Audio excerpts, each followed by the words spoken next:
नाज़रीन, international media industry के अंदर डॉक्यूमेंट्री फिल्म मेकिंग सबसे अहम शोबा माना जाता है, क्योंकि डॉक्यूमेंट्री के अंदर आप ऐसे सवालात उठाते हैं जो कि मुआशरे में अहम तो होते हैं, मुआशरा उनसे मुतल्लिक जानता भी है, लेकिन उनकी इन डेप्थ इन्वेस्टिगेशन नहीं होती। तो डॉक्यूमेंट्री के अंदर उसकी मुकम्मल थारोली इन्वेस्टिगेशन की जाती है और उसके बाद उसका हल पेश किया जाता है। बदकिस्मती के साथ पाकिस्तान में इस वक्त 100 से ज़ायद टेलीविज़न चैनल्स मौजूद हैं, लेकिन किसी भी एक टेलीविज़न चैनल के ऊपर डॉक्यूमेंट्री फिल्म मेकिंग का शोबा इस वक्त नहीं है।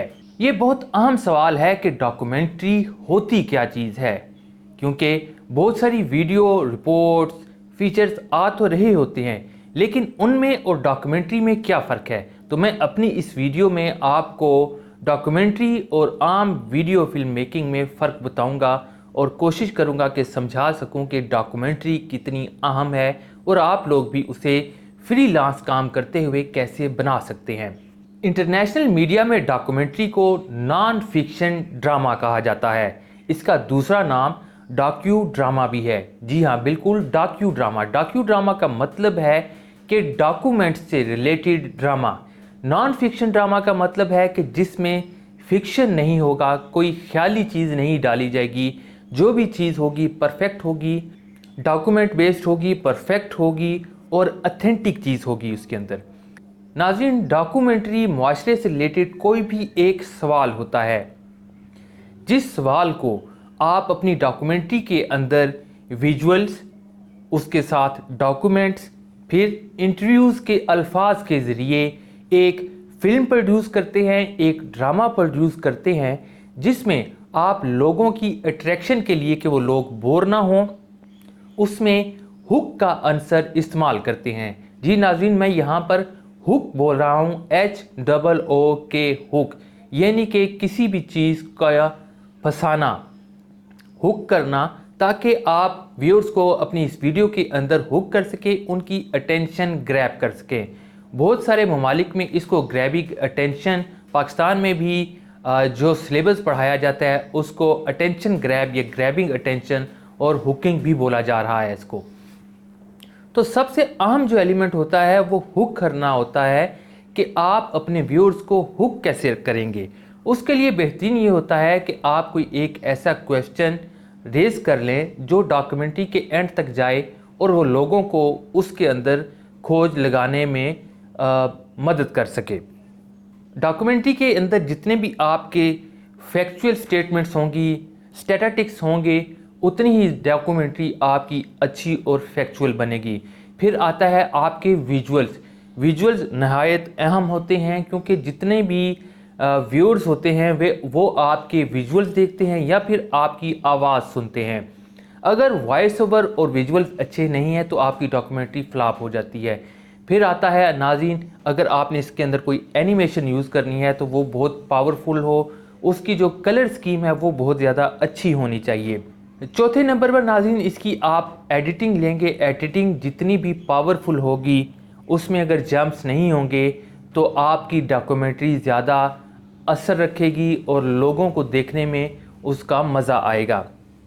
लेकिन इन सब चीज़ों से पहले आपको इसकी बजटिंग और फाइनेंसिंग करनी होगी। आपको इसका एक प्रपोज़ल तैयार करना होगा कि आप किस मीडियम के लिए बना रहे हैं, कितने मिनट की डॉक्यूमेंट्री होगी, डॉक्यूमेंट्री बनाकर आप इसको चलाएंगे क्या, इसका जेनर क्या है, क्या ये डॉक्यूमेंट्री फ़िक्शन है, नॉन फिक्शन है। क्योंकि नॉन फिक्शन डॉक्यूमेंट्री की तारीफ़ तो ये है कि ये नॉन फिक्शन ड्रामा होता है, लेकिन आप इसको फिक्शन तरीके से भी करते हैं। फिक्शन तरीके से आप कोई भी एक इंसिडेंट, वाक़या लेकर जो असल में रूनुमा हो चुका होता है, वो रिपोर्ट हुआ होता है, उसका आप डाटा लेकर उसका ड्रामा बनाकर देन फिर आप फैक्चुअल की तरफ आते हैं ताकि लोगों को आप अट्रैक्ट कर सकें। तो नाज़रीन, सबसे पहले तो आप इसकी फ़ंडिंग प्रपोज़ल बनाएंगे, बजटिंग करेंगे, देन फिर आप उसके मुताबिक रेकी करेंगे कि किन किन मुकामात पर आपने जाके शूट करना है। वेदर का ख्याल रखा जाता है, देन आपकी ट्रैवल लॉजिस्टिक होती है, होटलिंग होती है आपकी। इसके अलावा आपने अगर कोई कास्ट इसमें इंट्रोड्यूस करनी है तो कास्ट का भी आपको ख्याल करना पड़ता है। उसके लिए आपको अपना भी स्टाफ हायर करना पड़ता है, असिस्टेंट रखने पड़ते हैं। तो ये एक लंबा प्रोसेस हो जाता है। देन फिर जो इसका नेक्स्ट स्टेप आता है वो है नाज़रीन स्टोरी बोर्डिंग। स्टोरी बोर्डिंग जितनी पावरफुल होगी उतनी ही शानदार आपकी डॉक्यूमेंट्री बनेगी। स्टोरी बोर्डिंग है क्या चीज़? स्टोरी बोर्ड वो सीन होते हैं जो फिल्म प्रोड्यूसर के जहन में चल रहे होते हैं कि उसने जो डॉक्यूमेंट्री बनानी है उसका स्टार्ट कैसा होगा, इंट्रो कैसा होगा, मिड कैसा होगा, एंड क्या होगा, सवाल क्या होगा, उसको प्रेजेंट कैसे करना है। और एकदम जब डॉक्यूमेंट्री स्टार्ट होगी तो इतना पावरफुल उसका स्टार्ट होना चाहिए कि देखने वाले व्यूअर्स फ़ौरन अट्रैक्ट हो जाएं। देन फिर उसके बाद हुक डाल दी जाती है जिसकी वजह से नाजरीन उसके अंदर बहुत ज़्यादा अट्रैक्ट हो जाते हैं। तो मैं ये वीडियो बना रहा हूँ, इसको आप डॉक्यूमेंट्री मत समझिएगा, क्योंकि मैं एज़ इट इज़ जो मेरा एक्सपीरियंस है 12 साल डॉक्यूमेंट्री फिल्म मेकिंग का, मैं वो आपको दे रहा हूँ। क्योंकि मैं अपने टेलीविज़न चैनल के ऊपर फ़ीचर स्टोरीज़ बहुत ज़्यादा की हैं। डॉक्यूमेंट्री फिल्म मेकिंग में प्राइवेट करता रहा हूँ बहुत ज़्यादा मुख्तलिफ चैनल्स के लिए इंटरनेशनली। उसमें मेरा नाम तो नहीं आता, लेकिन मैं अपनी चीज़ें भेज रहा हूँ क्योंकि मैं प्रोफेशनली कुछ इक्विप्ड हूँ इस मामले में।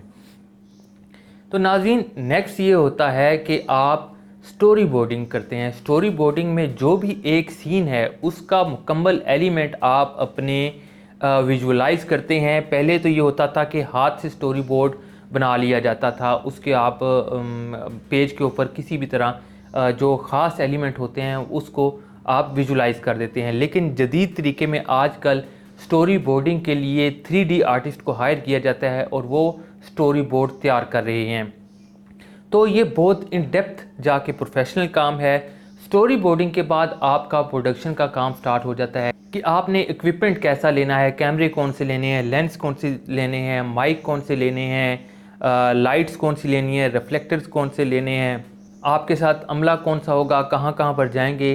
तो ये सारी चीज़ें पहले आप अपने प्लान के अंदर बना चुके होते हैं, लेकिन बाद में स्टोरी बोर्डिंग के बाद इस पर दोबारा काम करना पड़ता है। इन दी एंड नाज़रीन जब आपकी प्रोडक्शन मुकम्मल हो जाती है, प्रोडक्शन का जो लास्ट फेज़ होता है वो पोस्ट प्रोडक्शन है, उसके अंदर आप एडिट करते हैं। डॉक्यूमेंट्री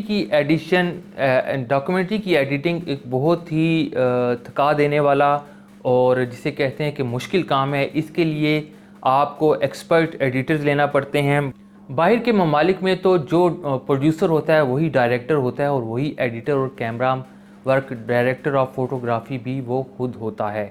तो वन मैन शो होता है, सारा काम किया जाता है। लेकिन पाकिस्तान में क्योंकि मामला थोड़ा सा मुख्तलिफ है, यहाँ पर हर चीज़ के लिए अलग से पर्सन रखे जाते हैं। पाकिस्तान में अब इसको नॉन लीनियर एडिटर कहा जाता है। NLE आपको हायर करना पड़ता है और अच्छे तरीके से जो काम जानता हो, और ख़ास करके उसके जो सीन आपने पिक्चराइज किए हुए हैं डॉक्यूमेंट्री के, या जो डॉक्यूमेंट्स आपने रखे हैं, जो फैक्चुअल इंटरव्यूज़ हैं, उनको बहुत अच्छे तरीके से जोड़ सके। उसका जो पूरा एक सीक्वेंस है, सीक्वेंस के मुताबिक उसको जोड़े, उसमें जंप्स ना आएँ, ट्रांजिशंस ऐसी यूज़ करें जो आपके फिलर्स म्यूज़िक के मुताबिक हों और उसमें भी जंप ना आए, ताकि व्यूअर की अट्रैक्शन कहीं और डिस्ट्रैक्ट ना हो सके।